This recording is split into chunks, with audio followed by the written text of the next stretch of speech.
welcome to Speak for Yourself. I don't know who Joy is, but that was funny. I'm Marcel Swiley. That's Emmanuel Acho. Dog. You finished? I only needed half an outfit to outdress you today, sir. Damn. I ain't got to come back to that one. All right, let's get it started with Drew Brees and Tom Brady. They have a big NFC South matchup on Sunday night. The Saints spoiled Brady's Bucs debut back in Week 1, and New Orleans has won 4 straight. On the other side, the Bucs are on a 3-game winning streak and will have a new offensive weapon in Antonio Brown. So, Acho, who's under more pressure Sunday, Brees or the GOAT?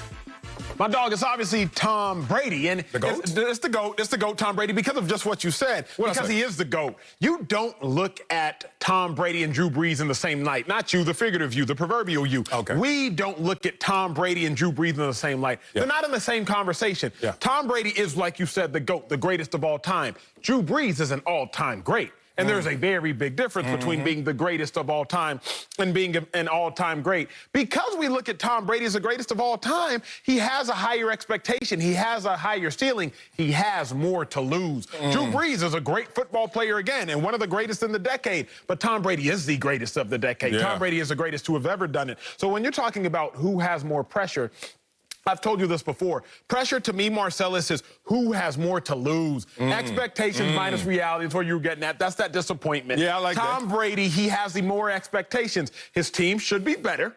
He is better, and he has more right now at stake. Everybody is saying Tom Brady and the Bucs are the best in the NFC. Tom Brady and the Bucs might be the best in the NFL. So if Tom Brady and the Bucs can't beat the Saints, again, mind you, that's a bigger issue. Tom Brady under a lot more pressure than Drew Brees. No, it's Drew Brees in this situation. One, just because imagine your reality that you are so good. I mean, great. As you said, an all-time great. All-time.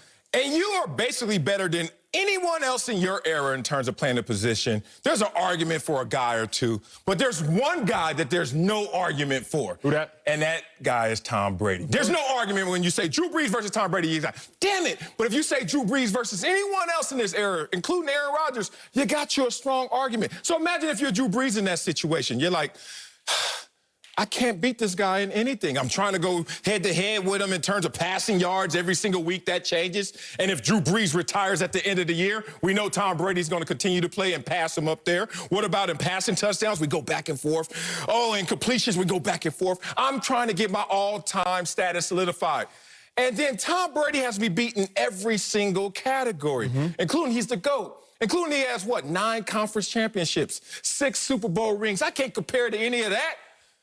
But I got my division. This is my block, homie. You can run the world, but this is my block. Drew Brees' block. And now Tom Brady, in his first year, is on his block and trying to take the block from Drew Brees. Drew Brees is like, hold on, you got all these records, you got all these accolades, and you want my spot? Ooh, Drew Brees is feeling that pressure because if Tom Brady goes out there and wins this game, then we got to get deeper into tiebreakers because they won one each. But then if you look at overall record, Tom Brady's going to have the nod there. So Tom Brady, who has everything at his disposal, the entire world in his hand, is now going to look at Drew Brees, and the only one thing he has, hey, I won my division 6 times in the last 3 years. Tom Brady's like, yeah, that sounds nice because I'm here now. I'm taking your division and your block from you. I like that take, bro. But that take and that logic is exactly why, to me, Tom Brady's under more pressure because Tom Brady, everybody thinks he runs this block. Everybody knows he wants to run the block.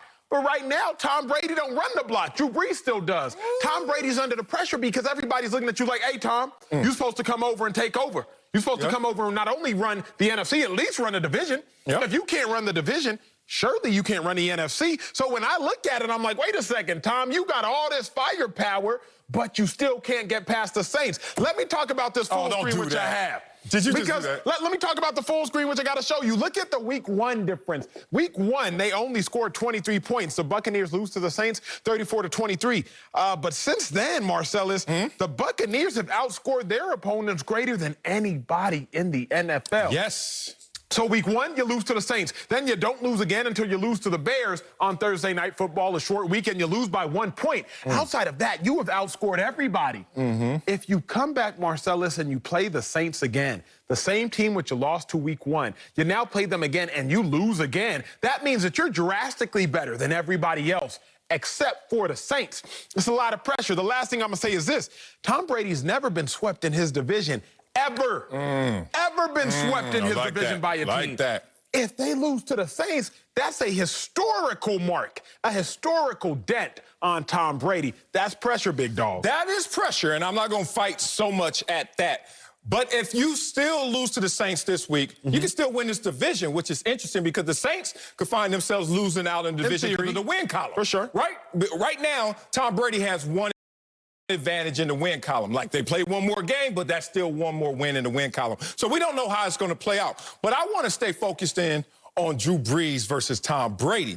And the fact that Tom Brady is looking at Drew Brees is like, there's only one thing you have, and it's really not that important, except I moved to your block, and now I got to take that from you as well. Tom Brady let Drew Brees live all these years on that block unscathed. I ain't going down there and let you go. Oh, you only got one championship? That's cute. I got 6 of those things, right? Like, think about it. You have the GOAT versus just a great guy. Like, the GOAT. What do you call Drew Brees? We call Tom Brady the GOAT. What do you call Drew Brees? Drew Brees this year has been under... That's a good point. Drew Brees has been under more pressure and scrutiny than even Tom Brady, and Tom Brady's in transition to a new team. And the only time you can catch me slipping, Drew Brees, is in week 1. Hey, we playing each other this weekend, and it's not going to be the same because I have now a different learning curve. Let me ask you, don't you think, because to me, this is where I fall on the map, is because Tom Brady is the GOAT. Tom Brady 6 Super Bowls to Drew Brees' 1. Tom Brady 9 Super Bowl appearances to Drew Brees' 1, again, if I'm not mistaken. To me, that says Tom Brady has all the pressure because Drew Brees, like you said, he's really good.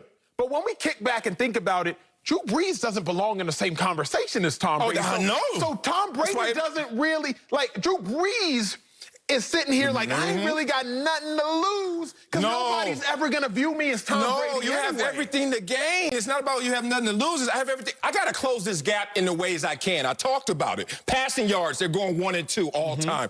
Passing touchdowns, 1 and 2 all time. Completions, 1 and 2 all time. Drew Brees is trying to win the barbershop argument in the back because he knows in the front he can't even sit up there with Tom Brady. He's just trying to get something on Tom Brady. And the one thing he had was this division. What can he get? What can he get? He could get this division. And then Tom Brady's like, look, dog, winning the NFC South used to be little to me. But since it's big to you, it's now big to me. And I'm going to have to take that from you as well. Look at this. 6 rings, 1 ring.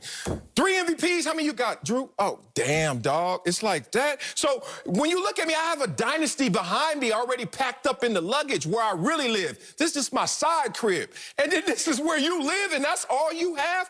And people like you have said this before, and I want you to own up to it. People look at Sean Payton and Drew Brees, and some say they've underachieved. Agree, I think they have. Do you think they have? Agreed. So if you're Drew Brees in an underachieving moment, how can you gain greater ground anywhere else other than